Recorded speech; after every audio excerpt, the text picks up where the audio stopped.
Iya, kita sudah di segmen terakhir Lunch Talk dengan topik bahaya lingkungan bayangi Jakarta. Membahas topik ini memang butuh waktu yang panjang, tapi sayangnya kita punya waktu yang singkat. Saya ke Pak Fahri dulu, singkat saja untuk closing statement.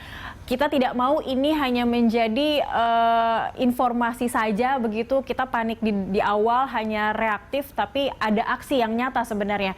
BMKG sudah punya datanya banyak dan sudah menginformasikan ke masyarakat. Bagaimana untuk menggerakkan masyarakat? Mungkin dari sisi BMKG begitu, karena teman-teman Walhi kampanye juga sudah terlalu banyak untuk menggerakkan masyarakat kita. Dari BMKG seperti apa, Pak Fahri? Tentu kami akan terus menyediakan informasi kepada seluruh lapisan masyarakat, ya, baik itu pemerintah daerah maupun kelompok masyarakat, gitu ya. Nah, namun yang dalam konteks bencana hidrometeorologi, ya, yang perlu dibangun adalah kesadaran kolektif bahwa kita memang tinggal di daerah yang memang rawan bencana, gitu ya, rawan bencana hidrometeorologi. Nah, itu harus disikapi dengan sikap hidup yang memang ramah lingkungan, gitu ya.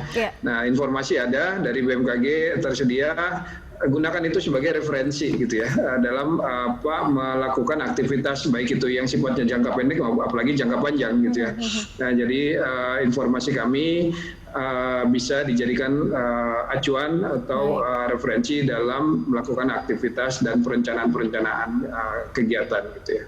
Baik, dan ini juga semoga tidak hanya dimanfaatkan oleh masyarakat di kota besar saja, karena kita melihat dari Topan Seroja kemarin, supaya masyarakat di daerah lain juga sudah mulai lebih aktif untuk memperhatikan seperti apa ada perubahan cuaca atau iklim, atau seperti apa membaca ada potensi bencana di wilayah mereka. Begitu ya Pak Fahri, ya.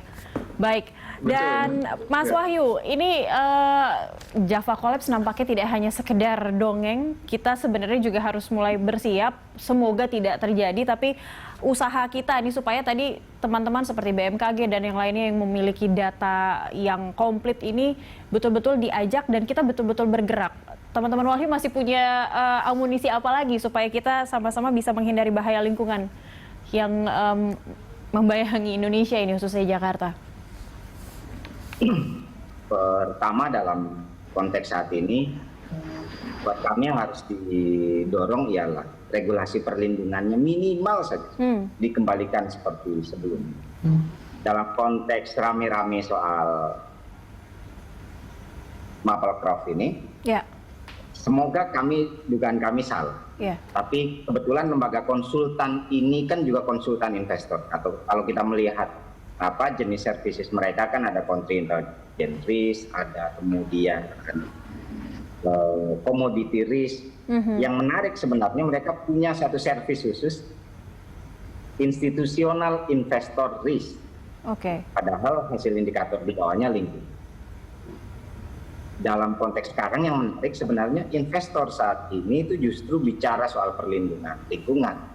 Jadi tidak bisa mengundang investor dengan mengorbankan lingkungan. Kami omnibus yang kemarin yang lewat, ada 35 investor protes soal standar lingkungan yang diturunkan.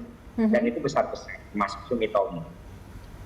Nah, itu artinya saatnya kemudian kalau kita mau bertindak strategis, maka penyelesaiannya tidak bisa parsial langkah individu-individu, tapi harus hal yang strategis dalam konteks kebijakannya. Sehingga apa yang terjadi di Jakarta, Bandung, Surabaya tidak perlu terjadi pada Dan tidak hanya Bandung, Jakarta, dan Surabaya saja yang akhirnya bergerak atau jadi concern begitu ya. Jangan lupakan daerah-daerah lain yang juga punya potensi bencana dan juga dampak dari bahaya lingkungan. Baik, terima kasih banyak Mas Wahyu. Mas Wahyu Perdana, Manajer Kampanye Pangan Airan Ekosistem Walhi, dan juga Pak Fahri Rajab, Kepala Pusat Meteorologi Publik BMKG, telah bergabung dan menyampaikan informasi kepada kita di Lunch Talk siang ini. Baik, selamat siang, sehat selalu teman-teman.